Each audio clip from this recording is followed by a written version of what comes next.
I want to do is graduate from high school, go to Europe, marry Christian Slater, and die. Yes, because I had to make you aware of the implications. Or she could go for what's behind door number 3. With the recent passing of Paul Rubens, it got me thinking about the first role I ever saw him in. But enough without even knowing it was him until years later. It's the one as a long-haired rocker with a penchant for blood. A fun supporting role, acting alongside the legend that is Rutger Hauer. You're a smart kid. You'll figure it out. So today I'd like to revisit a goofy, light-hearted, and charming vampire flick from the early 90s. Oh, you know it. So raise your glass and raise it high, because today we talk Buffy the Vampire Slayer.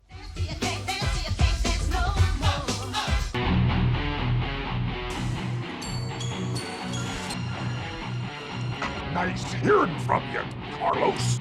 Okay, so first things first, I understand the show is the most accurate and preferred. Awesome. Really, we're just good friends. I agree. Buffy's true form is in the television format, so I don't want this to be a comparison. So for those who truly love the show, this is more of a love letter to a poppy time capsule gateway horror flick. Released in 1992, Buffy the Vampire Slayer serves up a very specific blend of playful horror, comedy, and teen drama. And if someone has never heard of it, I'd pitch it like this.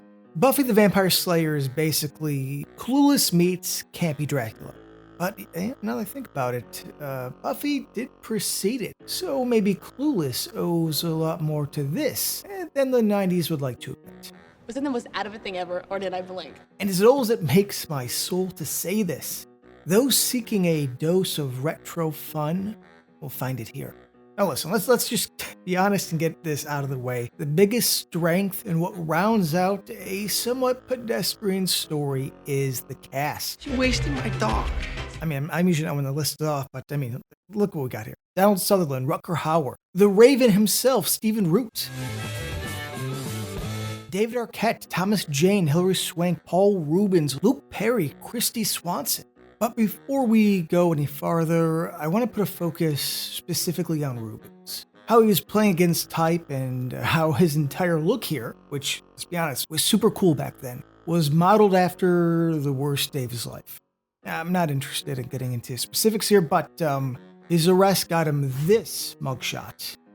And when he did Buffy the Vampire Slayer, he was at the bottom. I mean, this was him trying to climb back up. He reclaimed the look.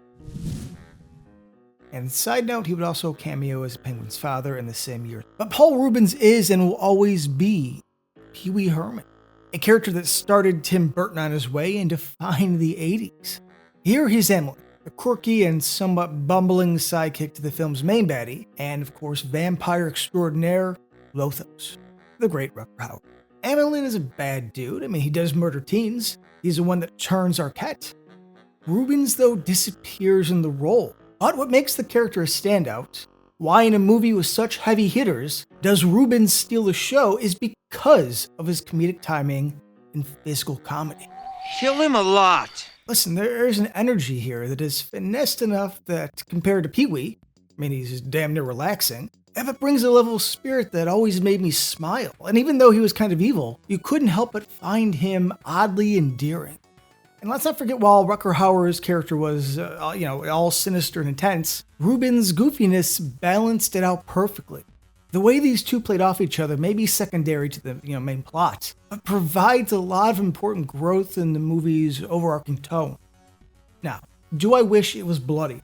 Yes, of course. But the vibe Fran, and the studio execs, for being honest, was going for was that of a fun, lighthearted tone, and skipped out on the, dark and serious angle that Joss Whedon wanted.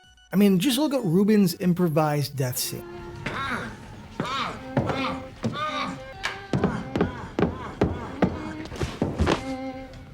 It still gets a chuckle out of me. I'm not the only one, because it even shows up in a post-credit scene. The general idea of Whedon's script is that Buffy Summers, played by Christy Swanson, is a normal high schooler, though that of a Valley Girl type, whose primary concerns revolve around fashion. Shout out to the Jubilee jacket, by the way. I gotta show some love for the 90s X-Men cartoon. Cheerleading and boys. Yeah, girls gotta relax. Then Donald Sutherland's Merrick comes along, and she discovers her destiny. Buffy? Well, she's a vampire slayer. And I dig Swanson's portrayal of Buffy. She has a cute San Fernando Valley thing going on, but there's enough of an edge, when needed, to where I could buy her kicking ass. There's a little bit of intensity behind Swanson's eyes. I've always liked that. And as I've mentioned, and I'm going to keep leaning into it, it's a very time-specific character. I mean, she's retro to the bone. And though I think that's a big compliment, I can just see people, the younger generation, probably not connecting as much. But give it a chance, and you will. While Sarah Michelle Gellar leans more into the casual late 90s teen that worked, well for the tone of the show, and, maybe holds a bit better in time, Swanson adds a playful and endearing quality, while heavily leaning into the bubbly blonde trope. One who should have no chance against a vampire. Her sass and quick wit, along with, her nonchalant attitude, on what should be a scary realization, brings an easygoing and entertaining nature to Buffy, as she navigates the simple high school life of the early 90s. Merrick's surprise knife to the face encapsulates my attachment and love to this movie. You threw a knife at my head. And you caught it. Yes, because I had to make you aware of the implications. Alongside the tried and true training montage. Listen, if this doesn't make you smile, we're on different wavelengths. David Arquette was coming into his own and is clearly having a damn good time as the main lackey Benny. The scene outside of Pike's window, it plays it kind of dark, and I like the banter between the two. Benny just wants in. And speaking of, Luke Perry was at his peak breaking girls' hearts here.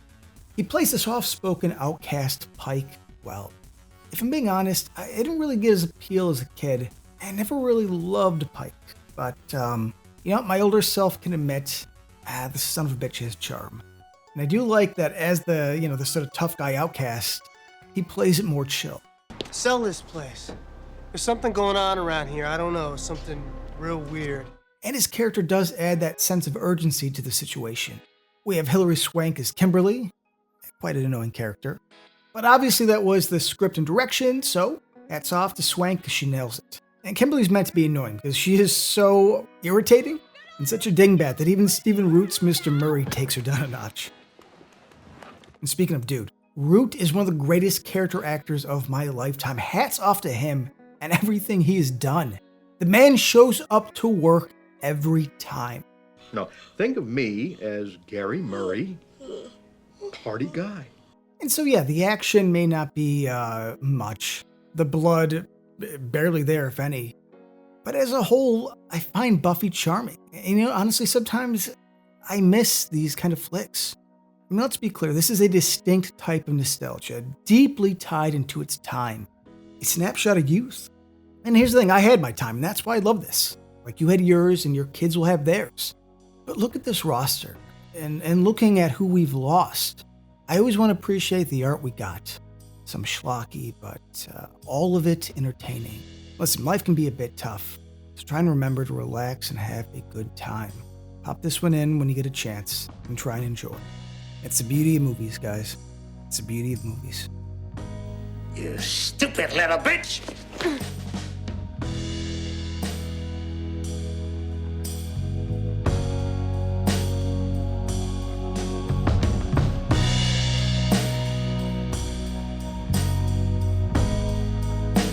You're floating! Come on, man!